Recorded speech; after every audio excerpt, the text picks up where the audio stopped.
સમાચારમાં આગળ વાત કરીએ તો ધાનેરામાં વિકાસને લઈને રાજ્ય સરકારે અનેક ગ્રાન્ટ આપી છે, જેને લઈ પાલિકાએ અનેક રોડ રસ્તાના કામ હાથ ધરેલ છે, પરંતુ અગ્રવાલ 3 રસ્તા પર જૂનો રોડ બનાવવા 20 દિવસ પહેલા તોડી નરસ્તો નીચે લેવા ખોદકામ કર્યું હતું, પણ ફરી આ કામ શરૂ ન થતા 3 રસ્તાના વેપારીઓ વાહન ચાલકો ત્રાહીમામ પોકારી ઉઠ્યા છે। બીજી બાજુ અનેક હોસ્પિટલ આવેલી હોવાથી આવનાર દર્દીઓ પણ હાલાકી ભોગવી રહ્યા છે, ત્યારે વેપારીઓએ ભેગા મળીને પાલિકાને રસ્તો બનાવવાની માંગ કરી વિરોધ નોંધાવ્યો હતો। પાલિકા હાય હાયના નારા બોલાવીને પાલિકા સામે આક્રોશ બતાવી વિરોધ નોંધાવ્યો હતો। વેપારીઓ તત્કાલ રસ્તો રિપેર કરવાની માંગ કરી રહ્યા છે।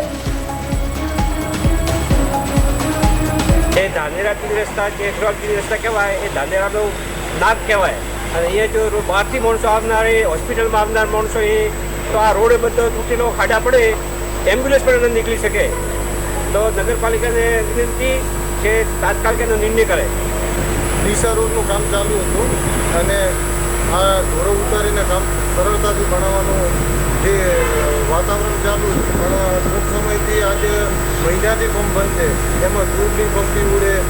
પહેલો સાધનો ખૂબ તકલીફ પડે, તો એ વિશે અમે બધા ભેગા થઈ અને રજૂઆત કરવા માંગે છે કે જેમ બને એમ આ રોડનો પંપ તરત કરે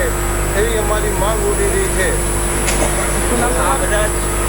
આજે ધાનેરાનો જે મેન નાકું કહેવાય છે, આજે સર્વિસ રોડ બનાવવાનું કામ ચાલુ કર્યું હતું અને એની અંદર થોડું ઘરો ઉતારીને વ્યવસ્થિત રોડ કામ ચાલુ કરવામાં આવ્યું હતું। તો પાછલા 15 થી 20 દિવસથી કામ બંધ રાખવામાં આવ્યું છે, તો કયા કારણોસર આ કામ બંધ રાખવામાં આવ્યું છે એ જાણ અમે નગરપાલિકા કરે અને આવેલા જે વેપારી લોકો છે, આજુબાજુમાં જે હોસ્પિટલો આવેલી છે, તો